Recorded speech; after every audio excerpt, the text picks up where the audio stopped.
Vitamin D और calcium की बहुत ज़रूरत है, आप बिल्कुल लें। इसके अलावा और क्या क्या सप्लीमेंट्स लें जो ये हड्डियों से जुड़े कोई भी समस्या ना आए? देखिए, हड्डियां जो हैं, अगर बोला जाए, एक मजबूत स्ट्रक्चर है जिसको स्केलेटन सिस्टम बोलते हैं।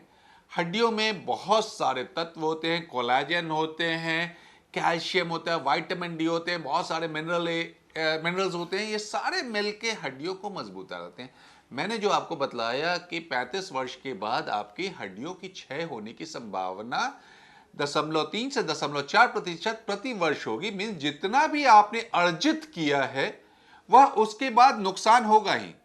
अगर नौकरी पेशे व्यक्ति की बात करें, प्रति माह अगर वह अपने पेंशन वाले अकाउंट में कुछ पैसा जमा करता है, फिक्स डिपॉजिट में कुछ जमा करता है, क्यों जब उसकी नौकरी खत्म होगी 60 वर्ष 62 वर्ष में, तो उसके बाद उसका इनकम वहां से बंद हो जाता है। तो मैक्सिमम वो 60 वर्ष तक ही जमा कर सकता है, उसके बाद कुछ ना कुछ को निकालना ही पड़ेगा। उसी तरह हमारे शरीर का है, हमारा जो बोन बैंक है वह 30 वर्ष तक ही जमा कर सकते हैं। इसलिए बच्चों को हम प्रेरित करते हैं कि बच्चों को ज्यादा ध्यान देना है। बच्चे अगर हड्डियों को मजबूत करेंगे तो 30 वर्ष तक, एक जब तक वो युवा होंगे उस समय तक मजबूत कर लेंगे। 30 वर्ष से 35 वर्ष तक वो कुछ नहीं कर सकते, लेकिन 35 वर्ष के बाद वो कुछ भी करके रह जाए उनका लॉस होगा ही। तो अगर आपका ये ग्राफ इतना ऊपर चला गया, सपोज कोई बच्चा बहुत अच्छा खान पान करता है, बहुत अच्छा एक्सरसाइज करता है, तो उसकी हड्डियां इतनी मजबूत हो गई। जो कम खान पान करता है, उसका एक्सरसाइज नहीं करता, उसकी हड्डियां यहां मजबूत हुई। तो ये जो व्यक्ति है, जो बच्चा है, इसकी हड्डियां जब कमजोर होंगी, हो सकता है 70 वर्ष की अवधि में वो इतने पहुंचे जो ये 35 वर्ष में ही है।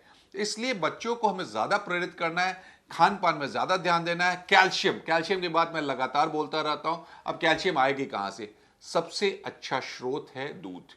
दूध को कंप्लीट फूड बोला जाता है। अब एक फिर क्वेश्चन आता है, गाय का दूध, भैंस का दूध। मैं आज आपको फिर से क्लियर कर दूं, 100 ml अगर आप गाय का दूध पीते हैं 110 मिलीग्राम कैल्शियम मिलता है। अगर 100 ml भैंस का दूध पीते हैं तो 210 मिलीग्राम कैल्शियम होता है। एक सामान्य व्यक्ति को 1000 मिलीग्राम कैल्शियम प्रतिदिन चाहिए। मींस अगर वह केवल दूध से चाहेगा तो उसको 1 लीटर दूध रोज पीना होगा, जो कि असंभव है। कोई व्यक्ति रोज 1 लीटर दूध नहीं पी सकता है। इसलिए उसको दूध के अलावा कुछ और स्रोत खोजने होंगे, जिसमें दही आ जाता है, पनीर आ जाता है। ये तो दूध के हो गए, स्किम्ड मिल्क हो गए।